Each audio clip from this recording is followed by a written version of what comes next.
मैं थागदनी कंपार्ट के मु फॉर्म फिल अप तौदीने सर 2100 सही कंपार्ट की एग्जाम से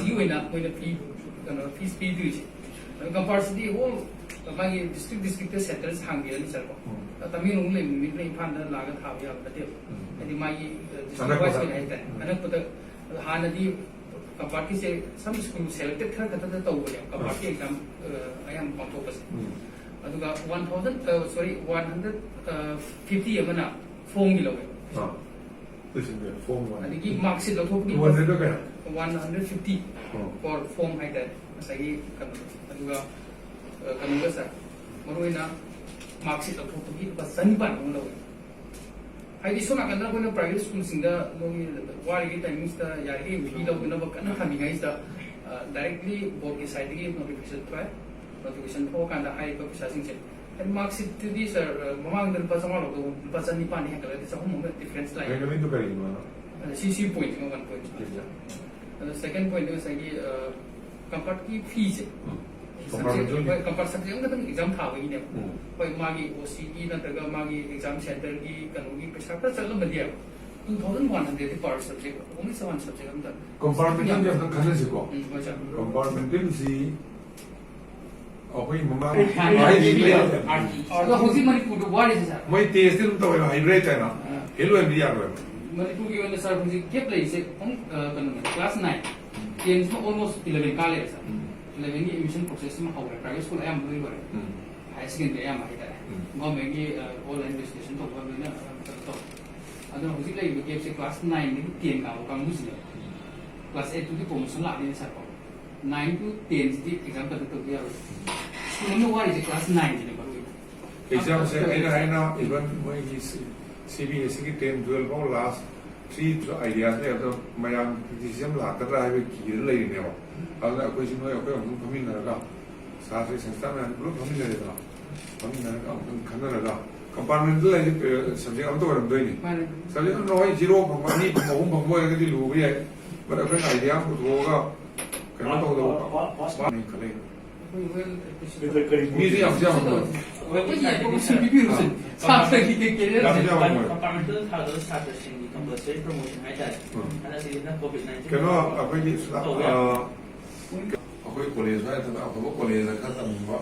sam sa pai ba le su thoi yo ko lai ro su lo yo second adu ma na ti covid ni sa apagi da link capacity ne additional capacity le te additional le ta ka la ta then hana ara tamuro semester na tamure ani wala thore class 11 tamure 12 tamure thore moi sing ja na ara na na ra si ai na propose to gre ne ba migration certificate log gre sira board san be ya de to relax all india ga relax to ya na do ne moi line college or so university re flat UGC to to lo na ko ko piro lo ju ta din ta mi state couldn't respective state na mai me ta just all ai nai MHRD ai na do ne ba adu singdugi akoi sira kano leite moi thamon le lai tamon le do adu mathakta moi di quality ne moi amul le sina kharen standard ba koi manipur le je na puma ki ga ko ya ga na ko ga na pung ma pandagi na 12 ho toro pung na ba ro hen taru ho ma shift ani kha ro ka shift ani kha ro je oja ka dai la kani ha no ho oja wa tam le ni adu di loi ko mo ke mo kra ko advertise ko ma ya website ma adu lo ko to sira why idea ma'am ने इसमें नहीं जो कौन कहता है meeting जब कोई खाना रखा लोग जो सजेशन भी रखा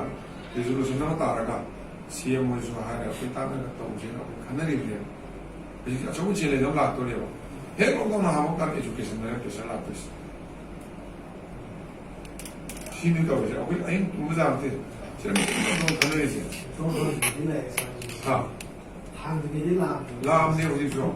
अतो सिलेक्शन में ना इंडिया को में जो हमारे ये केंद्र तथा राज्य में बीजेपी सरकार आने के बाद मणिपुर में शिक्षा बीजेपी लाकर मणिपुर का अहम लेंगे एजुकेशन ना कोविड-19 से मणिपुर की शिक्षा व्यवस्था पर किस प्रकार का प्रभाव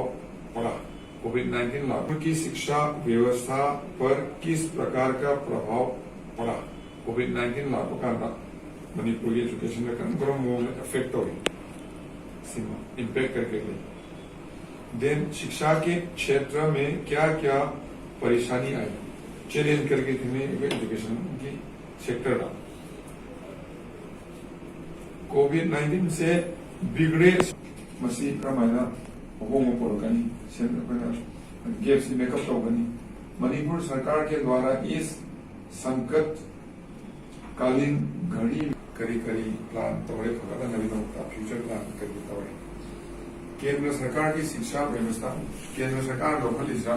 करी करी कोई यानिंग में यानिंग जो पता हो यानिंग दे से भांगे को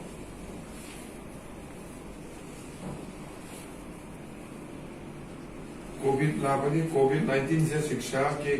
क्षेत्र में क्या नई चुनौतियां है अनुभव करे चैलेंज लाए नहीं खुद कॉपी वायर कानदी नई एविडेंस लेके करी आइडियानिको मैंने come up with all those details information line कई तब Waiting sir, looking the site again from the memory or young clear stage, sir. We to the extent of it, July 15 days on extent of it. August of September, okay, high moon. Auxiliary vectors say Maruina, private schools, emission to we talk to show. Maruin CBCC, the emission to Muina. AMSU gives you emissions accumulated. Emission to over station to where government की side के sir private school सिंगा Moina चाही कोई थी की करो हाइता याम बदलते 2000 खतने लौस अदुगा प्राइवेट स्कूल की काय मोइना साथा सिंगी इनरोलमेंट रजिस्ट्रेशन दा